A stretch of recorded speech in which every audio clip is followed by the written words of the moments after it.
안녕하세요.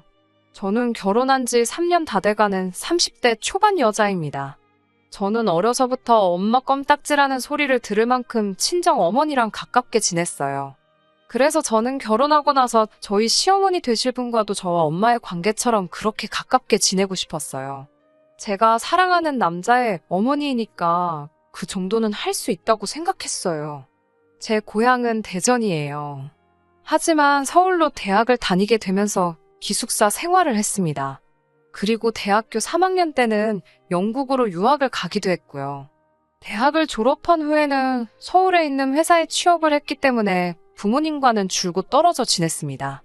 그래서 매일매일 부모님과 최소한 전화 한 통씩은 했어요. 어제도 통화했는데 오늘 하루도 또 할 이야기가 많았고 시시콜콜한 이야기를 많이 했거든요. 그러는 동안 저에게는 남자친구도 생겼어요.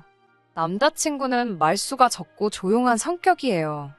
회사에서 선배 소개로 만난 남자친구와는 1년의 연애 끝에 결혼을 약속하게 되었습니다. 결혼식까지 어려움 없이 모든 것이 원활하게 진행되었어요. 다른 친구들은 결혼 이야기가 오가기 시작하면 시댁에도 자주 오가고 하던데 저는 그런 건 없었어요. 저는 그게 시모가 다 저를 배려해서 그런 건 줄로만 알았습니다. 그런데 그게 아니었어요.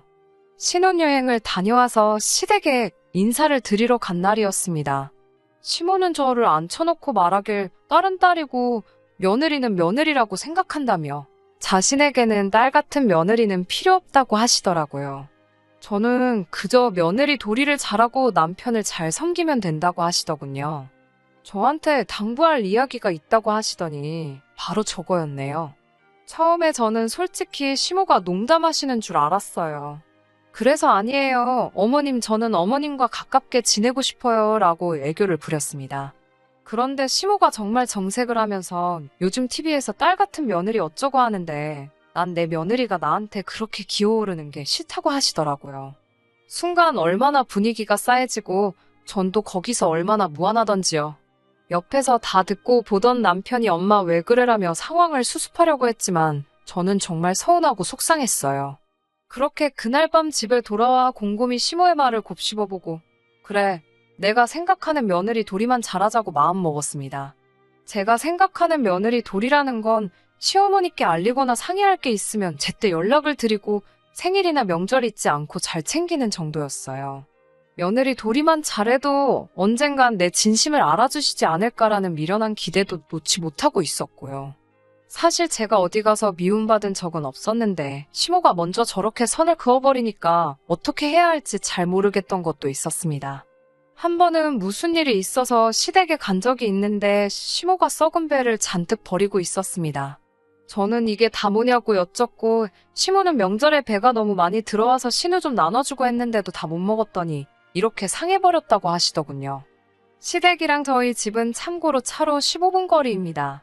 이렇게 버리실 거면 저희한테도 좀 가져가라고 전화 한 통만 해주셨으면 어땠을까 싶더라고요. 저에게는 냉랭한 시모였지만 본인 자녀들과의 관계는 저와 친정어머니의 관계랑 비슷한 느낌이었어요. 특히 신우는 차로 1시간 거리에 살았기 때문에 친정에 자주 오지는 못하는 것 같았지만 연락은 매일같이 하는 것 같더라고요. 신우는 저와 동갑으로 아직 미혼이고 현재 유치원 방과후 교사로 일하고 있었어요. 하루에 4시간 정도만 하는 일이라 체력적으로 크게 힘들지 않다고 했고요.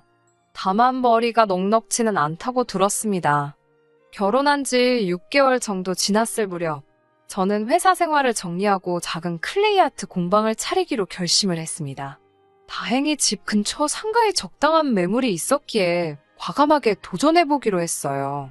시어머니께 그래도 말씀을 드려야 할 것 같아서 상황을 설명드리니 시모는 여전히 남편 잘 챙기고 며느리 도리만 소홀하지 않으면 네가 뭐라건 나는 신경 쓰지 않는다고 말씀하셨어요. 그러자 남편이 옆에서 저에게 그러면 자기는 이제 퇴근하고 나서 와이프가 차려주는 따끈한 밥상을 매일매일 받을 수 있는 거냐고 묻더라고요. 제가 나 지금 놀려는 거 아니고 새로운 사업을 시작하는 거라고. 나도 남편이 차려주는 따끈한 저녁 밥상 좀 받아보고 싶다고 하니까 입을 대빨 내밀더라고요. 하지만 저도 지지 않고 저녁은 돌아가면서 시간 되는 사람이 하자고 버텼습니다. 결국은 제 말대로 하기로 했고요. 물론 시모한테 크게 한 소리 들었습니다. 솔직히 저도 시모가 분명히 뭐라고 할 걸 알고 있었어요. 남편을 잘 챙기라는 건 남편 굶기지 말고 며느리 도리를 잘 하라는 건 회사 다닐 때처럼 용돈이나 생활비는 제때 잘 보내라는 거였죠. 물론 남편 수입이 저보다 많았고 그 부분은 남편이 담당하고 있었기 때문에 제가 마음이 상하거나 할 일은 없었습니다. 게다가 다행히 공방은 입소문이 나면서 그럭저럭 회사 생활 때와 비슷한 수익을 내고 있었어요. 저도 절대로 가벼운 마음으로 시작한 일이 아니었기 때문에 감사하며 더 열심히 운영했습니다. 그러다 얼마 전 시모가 계단에서 넘어졌습니다. 시장에 가려고 아파트에서 나오는데 엘리베이터가 고장이라 계단으로 가신 게 화근이었지요. 반질반질하게 물 청소된 계단을 미끄러지면서 무릎을 다치셨다고 하더라고요. 수술도 해야 하고 입원도 해야 한다고 들었습니다. 최소 2달은 넘게 병원 신세를 지어야 한다고요. 사실 시부는 남편이 어렸을 때 돌아가셨고 그 이후로 시모가 남편과 신우를 키웠어요. 그렇다 보니 시모에 대한 남편의 사랑은 굉장히 극진합니다. 그래서 저도 남편하고 신우한테 고생이 많겠다고 했어요. 당연히 그 둘이 할 거라 생각했습니다. 그런데 막상 병원 생활이 시작되니 시모가 저에게 병수발을 들라고 하네요. 그동안 딸 같은 며느리는 필요 없다고 그렇게 몇 번이고 칼같이 선을 그으시던 분이 저에게 툭하면 전화를 해서는 왜 안 오냐고 물으세요. 그리고 덧붙이는 말씀이 신우는 너무 멀리 살고 네 남편은 회사 생활을 하니 제일 움직이기 편한 네가 오는 게 좋지 않겠냐는 거예요. 저 역시 하는 일이 있으니까 안 된다 하고 간병인을 쓰자고 했어요. 그러자 남편이 자기 엄마를 남한테 맡길 수는 없다면서 저더러 공방은 잠깐 문 닫고 시모 간병을 해달라고 보채더라고요. 그래서 제가 남편에게 제가 벌어 생활비랑 다 책임질 테니 당신이 쉬면서 시모 병간호 해드리라고 했습니다. 솔직히 저는 남편이 그러면 저한테 정말 고마워할 줄 알았어요. 그런데 남편은 오히려 저에게 섭섭하다면서 투덜거리더니 병수발 같은 건 며느리가 하는 거랍니다. 시모도 같은 여자가 도와주면 편할 것 같아서 그러는 거라고요. 제가 남편에게 그랬어요. 솔직히 저 혼자 처음부터 착각해놓고 서운해하는 걸 수도 있지만 단 한 번도 시모한테 정을 느껴본 적이 없어요. 정말 말 그대로 남보다 못한 사이이죠. 그런데 이제 와서 저더러 간병을 하라니 너무 염치 없는 거 아닌가 당황스럽더라고요. 남편, 신우 그리고 시모 너나 할 것 없이 간병인도 싫다. 휴직도 못한다. 손사래를 치더라고요. 저더러 너는 따로 휴가 눈치 볼 필요도 없고 혼자 일하니까 퇴근 시간 조절도 할 수 있지 않냐면서 왜 이렇게 매정하냐고 묻더라고요. 저더러 이기적이고 정 없는 사람이라고 저 같은 여자랑 못 살겠다 하더라고요. 그런 남편을 보면서 저도 제가 왜 이렇게 글러먹은 사람하고 결혼한 건지 이해가 안 되더라고요. 그래서 이혼하자고 했어요. 처음으로 공방문을 2시간 일찍 닫고 집에 와 남편 짐 싸서 문 앞에 던져놓고 현관문 비밀번호를 바꿨습니다. 결혼할 때 집은 제가 살던 전세집에 남편은 냉장고랑 텔레비전만 들고 왔어요. 그런데 막상 이혼하자고 제가 나서자 남편이 이런 이유로는 이혼을 못 해준다고 난리를 쳤어요. 병간호에 대해 남편이 말하길 시모가 옆병상 며느리가 시모한테 헌신하는 모습을 보니 요즘 저런 며느리가 어디 있나 싶어서 부러워하셨더래요. 그러면서 정말 저한테 공방문을 닫게 하고 병원에만 있게 하려는 생각은 없었다고요.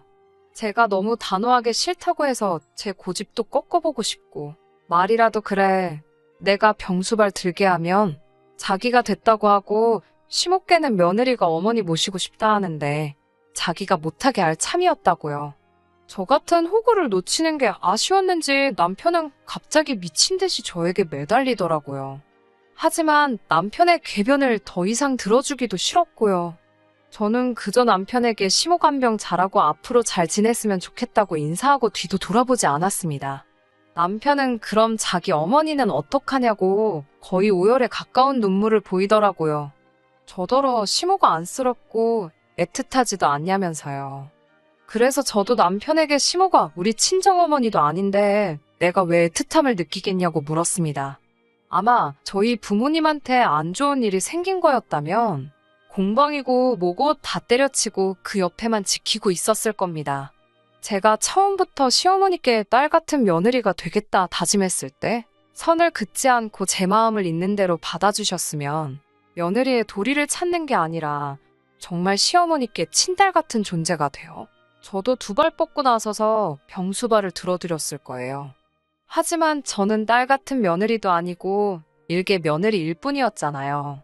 그런 저에게 이제 와서 염치 없이 왜 병수발을 들라고 하시는지 도저히 이해가 안 됩니다. 저는 쉼없게 자식 두 분한테 자식 도리를 잘 지키라고 가르쳐 주시라고 한마디 하고 모두가 보는 앞에서 이혼 도장을 찍었습니다. 시어머니도 남편도 신우도 이 상황에 분개했지만 그 좋아하는 자식들 냅두고 저한테 수발을 들라고 하는 상황이 억지인 건 자기들도 알고 있는지 이혼을 선언한 제 앞에 아무 말도 잊지 못하더라고요. 그리고 현재 저는 혼자 잘 먹고 잘 살고 있습니다. 공방도 계속해서 잘 되고 있고요.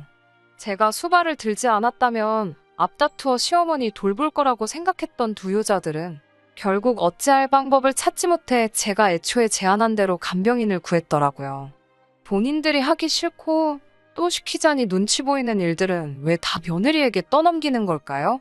저에게 조금이라도 곁을 내어주셨다면 저라고 이렇게까지 하지 않았을 거예요. 애초에 며느리가 가족의 일원이 되려고 한 게 저의 욕심이었을까요?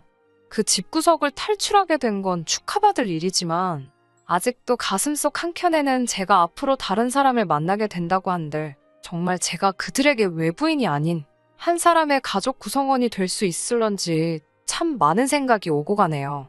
밤 공기가 아직 싸늘한데 기분이 괜히 싱숭생숭해져서 사연 한번 적어보았습니다. 끝까지 들어주셔서 감사하고요.